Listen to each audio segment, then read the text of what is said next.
Hello. कल Friday 3 मई को अमेठी और रायबरेली से लोकसभा के लिए नामांकन पत्र सबमिट करने के लिए आखिरी दिन था। अटकलें चल रही थी कि राहुल अमेठी से फिर खड़े होंगे या नहीं होंगे। मेरा अंदाज था नहीं होंगे, लेकिन फिर मैं भी चकित रह गया जब पता चला कि वो खैर अमेठी से तो नहीं खड़े हुए, लेकिन रायबरेली से उन्होंने अपना नामांकन पत्र सबमिट कर दिया कल। और अमेठी से कांग्रेस के एक बहुत ही पुराने, बहुत ही सीनियर और सीजन्ड वर्कर के.एल. शर्मा साहब ने अपना नामांकन पत्र कांग्रेस की तरफ से अमेठी में भरा।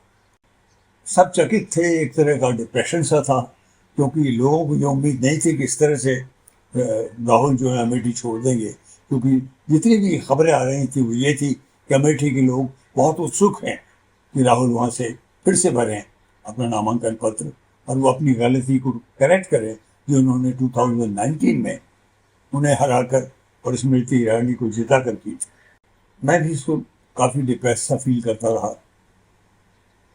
फिर धीरे धीरे शाम तक मेरे विचार बदले। मैंने कहा ऐसा नहीं हो सकता। राहुल गांधी बहुत सोच समझ कर के कदम उठाते हैं, जरूर इसके पीछे कुछ बात होगी। मैंने कहा कि ये सारी चीज जो है इलेक्शन की बड़ी नाजुक होती है, उसको इमोशन से नहीं मस्तिष्क से सोचना जरूरी है। तो बात कुछ धुंध अटने से शुरू हुई मेरे लिए। मैंने रियलाइज किया ये बड़ी सोची समझी स्टेप थी कांग्रेस की तरफ से, बल्कि एक तरह से कहा जाए तो शायद खुद राहुल की तरफ से। एक फ्रेज अक्सर कहा जाता है, व्हाट ए मास्टर स्ट्रोक। मुझे लगा ये मास्टर स्ट्रोक नहीं, ये ग्रैंड मास्टर स्ट्रोक था। चेस का एक्सप्रेशन है ये, शतरंज का। और फिर ये भी पता चला कि राहुल वाकई शतरंज खेलते भी हैं। तो शतरंज का जो मजा हुआ खिलाड़ी होता है वो इमीडिएटली क्या करना है ये नहीं सोचता, वो बहुत आगे की सोचता है। और सबसे पहले वो अपना जो विरोधी है, जिससे उसकी टक्कर है, जिससे वो प्रतियोगिता लड़ रहा है, उसके क्या मूव्स होंगे उसके बारे में सोचता है और उसके सारे मूव्स को समझकर फिर अपनी मूव्स तय करता है। नंबर 1 ये तो जाहिर है कि अगर कुछ गड़बड़ हो जाती अमेठी में, क्योंकि बीजेपी पूरी ताकत लगाने वाली है, प्रधानमंत्री पूरी ताकत लगाने वाले हैं, तो एक चांस क्यों लिया जाए कि कोई चीज गड़बड़ हो जाए। लेकिन इससे भी बड़ी चीज ये थी, why I call it A master stroke, is this, Rahul ने जो बीजेपी की जितनी भी स्टैंडिंग है सारी बातों को समझा, उन्होंने सोच समझ करके कदम उठाया। उन्होंने सबसे पहली चीज तो ये थी कि उन्हें यूपी को छोड़ना नहीं था।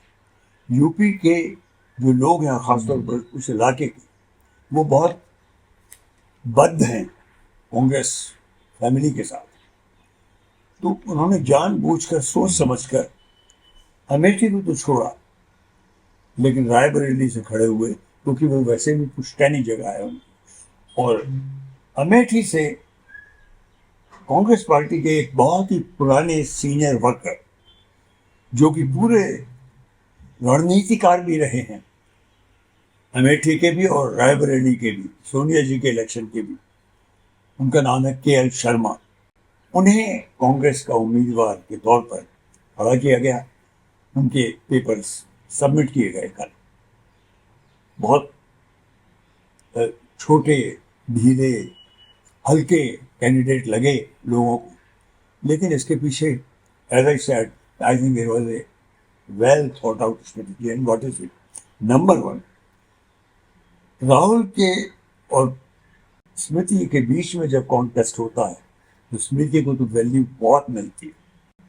स्मृति जी के सामने एक कांग्रेस का साधारण वर्कर जब खड़ा होता है और राहुल नहीं होते हैं, तो एक तरह से स्मृति जी का जो बड़ा बड़ा कद होता जा रहा है उसकी तो हवा निकल गई। नंबर वन, ये बहुत ज़रूरी है। अब वो क्या कहेंगी, क्या नहीं कहेंगी। दूसरी चीज़ ये है कि जो रायबरेली की पुश्तैनी सीट है, उस पर खड़े होने से वो सिक्योर हो जाती है, और रायबरेली अमेठी के काफ़ी नज़दीक है, तो ये भी नहीं होता कि वो बिल्कुल नज़रअंदाज कर देंगे अमेठी को। जब इलेक्शन की तैयारी होगी तो वो वहाँ भी जा पाएंगे। लेकिन जो दिखाई देने वाली चीज़ है, उसमें कांग्रेस ने पूरा एहतियात बरता। के शर्मा साहब जब यहाँ अमेठी से भर रहे थे, तो सबसे पहले वहाँ पर प्रियंका गांधी वाड्रा और अशोक गहलोत पहुंच गए सबसे पहले उनको बल देने के लिए। बाद में रोड शो भी किया उनके साथ। तो अब स्मृति की पूरी जो शक्ति होगी वो के शर्मा को नीचे दिखाने की होगी। वो बार बार राहुल के लिए बोलेगी, धीरे धीरे वो जो सिंपैथी है वो राहुल के प्रति होनी शुरू हो जाएगी कि आप क्यों ये सब सुना रहे हैं, और के शर्मा को ऑटोमेटिकली उस सिंपैथी का फायदा होने लगेगा। दूसरी चीज क्या है कि इसका जो सबसे बड़ा फायदा होगा वो ये कि एक तरह से कांग्रेस ये कह पाएगी, जो कहती भी रही है, राहुल हमेशा कहते रहे कि पूरा कांग्रेस के जो वर्कर्स हैं वो सारे मेरे परिवार हैं। तो उन्होंने ये जो ओन किया के शर्मा हमारे हैं, वो हमारे परिवार के सदस्य हैं। तो एक तरह से जो सीधा साधा प्रधानमंत्री जी परिवारवाद पर अटैक करते रहते हैं, वो तो कर नहीं पाएंगे, पर फिर भी क्योंकि अपनी पूरी ताकत के शर्मा के साथ लगा रहे हैं, तो जो पब्लिक है, जो आम कांग्रेस वर्कर है, उसको बड़ा बल मिलेगा। उसको लगेगा कि ये लोग वाकई, देखो इन्होंने इतनी इंपॉर्टेंट सीट पर एक वर्कर को खड़ा किया और पूरी ताकत उसमें लगा दी। तो ये क्वाइट पॉसिबल है, जितना आग उगलेंगी स्मृति और प्रधानमंत्री, उतना ही फायदा के शर्मा को होगा, और वो मुझे लगता है विजयी होंगे अच्छी तरह से। जहां तक रायबरेली का सवाल है, वो क्योंकि पुश्तैनी जगह है तो रखनी जरूरी है, तो वहां भी अंदाज तो मुझे बिल्कुल ये लगता है राहुल बड़ी आसानी से बड़े अंतर के साथ जीत पाएंगे, और फिर वो तय करेंगे कि वो वायनाड में रहें या रायबरेली। मान लीजिए वो वायनाड दी जाते हैं तो प्रियंका जो है बाई इलेक्शन में यहाँ से खड़ी हो जाएंगी रायबरेली से। बल्कि ये भी पॉसिबल है कि राहुल फिर ये एक्सप्लेन कर पाए कि हमारी फैमिली जो है रही है, तो वायनाड के लोगों को समझा पाए, और फिर वायनाड के जो बाई इलेक्शन होंगे उसमें प्रियंका गांधी वाड्रा खड़ी हो जाए। तो ये एक तरह से टेढ़ी चाल जरूर है, पर बहुत आगे का सोच करके चली गई है, और मैं इसे ग्रैंड मास्टर स्ट्रोक कहता हूँ, जो सिर्फ शतरंज का बहुत ही मजा हुआ खिलाड़ी खेल सकता है। पर सबसे बड़ी जो चीज है, जो इस पूरे जो स्टेप लिया गया है, उसके पीछे जो मुझे लगता है और जिसका इस्तेमाल राहुल गांधी बड़ी जोरों से करेंगे, वो है कर्नाटक का सेक्स स्कैंडल। वहाँ का एक यंग एमपी रमन्ना, जिसके कंधे पर खुद प्रधानमंत्री हाथ रखते हैं और कहते हैं कि इस यूथ को, इस यंग मैन को वोट देना, मुझे वोट देना होगा। उसके ऊपर इतने बड़े चार्जेस लगे हुए हैं, उसके वीडियोस जो हैं उसके एक्सप्लॉयटेशन के, सेक्सुअल स्कैंडल के बारे में, वो वायरल हो चुके हैं, और वो देश से भाग गया चुपके से।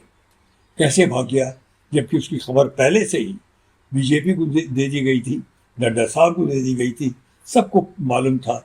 वो भाग ही नहीं सकता कोई शख्स जब तक कि हमारी जो फॉरेन मिनिस्ट्री है उसकी कॉन्करेंस इसमें ना हो। तो और इसमें बहुत ही इंपॉर्टेंट चीज़ ये है कि खुद स्मृति ईरानी, जो कि केंद्र में मिनिस्टर है, कैबिनेट मिनिस्टर है, वो इसी डिपार्टमेंट की मिनिस्टर है, बच्चों की और महिलाओं के वेलफेयर की।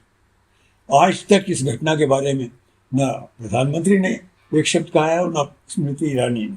Now Smriti Irani will be A open target, not only for Rahul and Priyanka but also mister के शर्मा। जब वो के शर्मा को या कांग्रेस पार्टी को रन डाउन करने की कोशिश करेंगे, घर घर में उनके बारे में उन्होंने क्या किया है, इतने बड़े सेक्स स्कैंडल के बारे में, और वैसे भी कुछ काम नहीं किया, वो घर घर में हर औरत, हर महिला, हर शख्स जो परिवार का, सब में ये बात फैल जाएगी। और जितना वो राहुल को क्रिटिसाइज करेंगी उतनी ही हमदर्दी उनके प्रति फैलती जाएगी। ये जो मूव है ये बहुत सोच समझ के लिया हुआ मूव है, इसीलिए मैंने इसे ग्रैंड मास्टर स्ट्रोक कहा है, जो कि चेस का बड़ा मजा हुआ खिलाड़ी खेल सकता है। और ये माना भी जाता है कि राहुल चेस के बहुत ही अच्छे प्लेयर हैं।